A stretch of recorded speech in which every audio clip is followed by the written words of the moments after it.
بسم الله الرحمن الرحيم.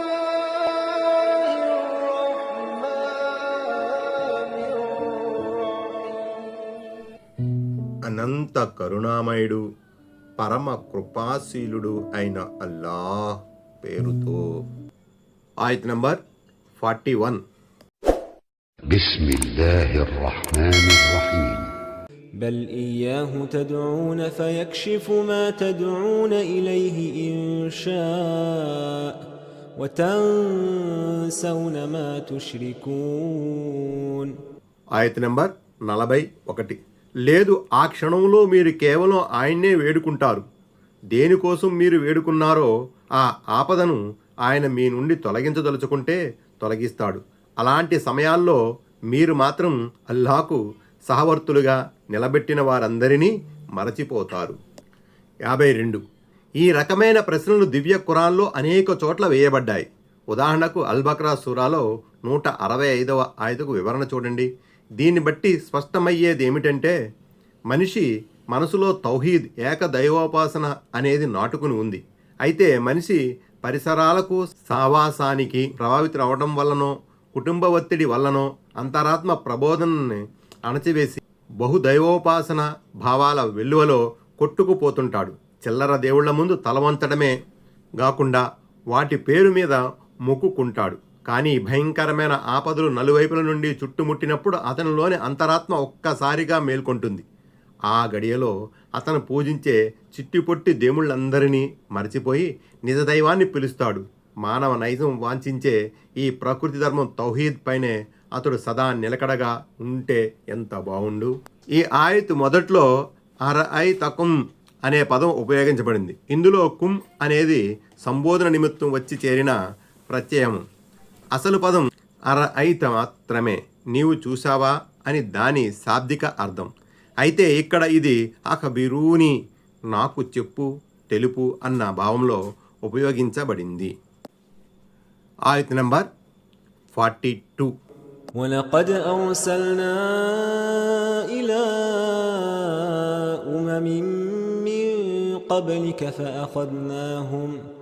فأخذناهم بالبأساء والضراء لعلهم يتضرعون. ఆయత్ నంబర్ 42.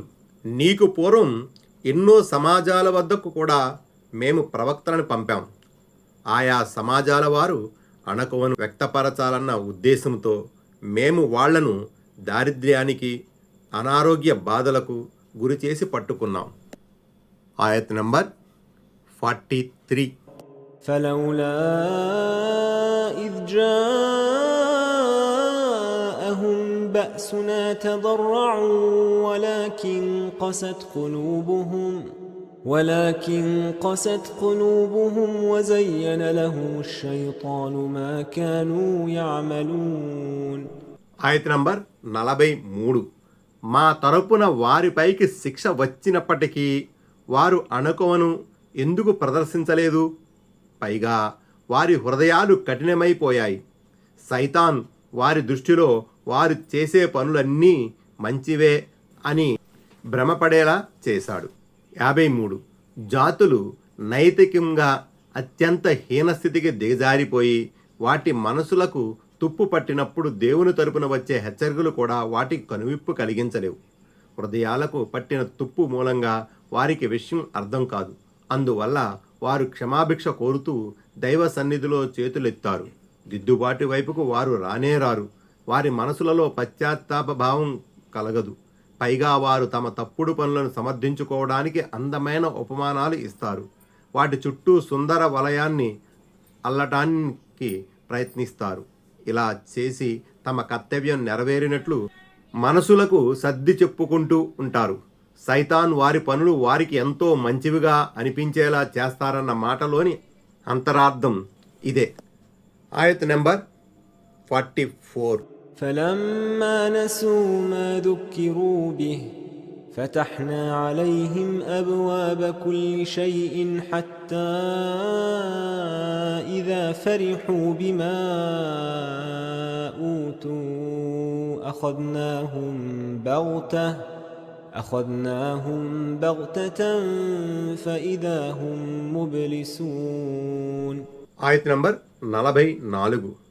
తరువాత వారికి బోధించిన విషయాలను వారు విస్మరించినప్పుడు మేము వారి కోసం అన్ని వస్తువుల ద్వారాలు తెరిచాము. తమకు ప్రాప్తించిన వస్తువులపై వారు మిడిసిపడుతుండగా అకస్మాత్తుగా మేము వారిని పట్టుకున్నాం. అప్పుడు వారు పూర్తిగా నిరాశ చెందారు. ఆయత్ నంబర్ 45. فقطع دابر القوم الذين ظلموا والحمد لله رب العالمين. ఆయత్ నంబర్ 45. ఈ విధంగా దుర్మార్గాలకు పాల్పడిన వారి వేరు త్రెంపబడింది. సమస్త లోకాల ప్రభు అయిన అల్లాహకే కృతజ్ఞతలు. 54. దైవ ప్రసాదితాలను అనుభవిస్తూ దైవాన్నే విస్మరించిన జాతుల స్థితిగతులను అల్లా ఈ ఆయతులో అపురూపంగా వర్ణించాడు. అలాంటి తలబిరుసులను మేము తాత్కాలికంగా కటాక్షిస్తాం. వారి కోసం భోగభాగ్యాల ద్వారాలు తెరుస్తాం. వారు ఆ విలాస వస్తువులలో మునిగిపోయి తమకు ప్రాప్తించిన కలిమిపై మిడిసిపడుతున్న సమయంలో అకస్మాత్తుగా మేము వారిని పట్టుకుని లెక్క అడుగుతాం. ఏ ఆస్తిపాస్తుల్ని చూసుకుని వారు మురిసిపోయేవారో వాటిని జప్తు చేసుకుంటాం అని అల్లాహ్ హెచ్చరిస్తున్నాడు. ఈ విషయమే ఒక హదీసులో మహనీయ ముహమ్మద్ సల్లల్లాహు అలైహి వసల్లం ద్వారా ఇలా వివరించబడింది. అవిధేయులుగా ప్రవర్తిస్తున్నప్పటికీ అల్లాహ్ ఎవరినైనా వారి అభిష్టానికి అనుగుణంగా అనుగ్రహిస్తుంటే దాన్ని ఇస్తిరాజ్గా, అంటే ఆయన వదులు ఇస్తున్నట్లుగా భావించండి. తరువాత ఆయన సల్లల్లాహు అలైహి వసల్లం దివ్య ఖురాన్లోని ఈ ఆయతినే పఠించారు. ముస్నద్ అహ్మద్ సంపుటి 4 పేజీ 145. దివ్య ఖురాన్లోని ఈ ఆయతు ద్వారాను ప్రవక్త సల్లల్లాహు వారి ఈ ప్రవచనం ద్వారాను బోధపడేదేమంటే, ప్రాపంచిక జీవితంలో వ్యక్తులు కానీ జాతులు కానీ ఇలా సిరి సంపదలతో తొలతూగుతుంటే వారు దైవ ప్రసన్నతను చూరగొన్నవారని భావించనక్కర్లేదు. చాలామంది ఈ విధంగా అనుకోవడమే గాక అలాంటి వారిని దేవుని సజ్జనదాసులుగా కూడా వర్ణిస్తుంటారు. ఎందుకంటే దివ్య ఖురానులో అల్లాహ్ సజ్జనులైన మా దాసులే భూమికి వారసులవుతారు అని చెప్పాడని డొంక తిరుగుడు ఫిలాసఫీ చెబుతారు. ఈ అభిప్రాయం తప్పు. అలా అనుకుంటే నేడు ప్రపంచంలో మార్గవిహీనతకు లోనై ఉన్న ఎన్నో జాతులు భౌతికంగా కీర్తి శిఖరాల అంబరాలను చుంబిస్తున్నాయి. నిజానికి ఇది వారికి సృష్టికర్త తరపున ఇవ్వబడిన ఒక అవకాశం మరియు పరీక్ష మాత్రమే గాని దేవుని మెప్పుకు తార్కాణం కాదు. వాళ్ళ పాపాలు పండిన రోజు వాళ్ళ నిజస్వరూపం బయటపడుతుంది.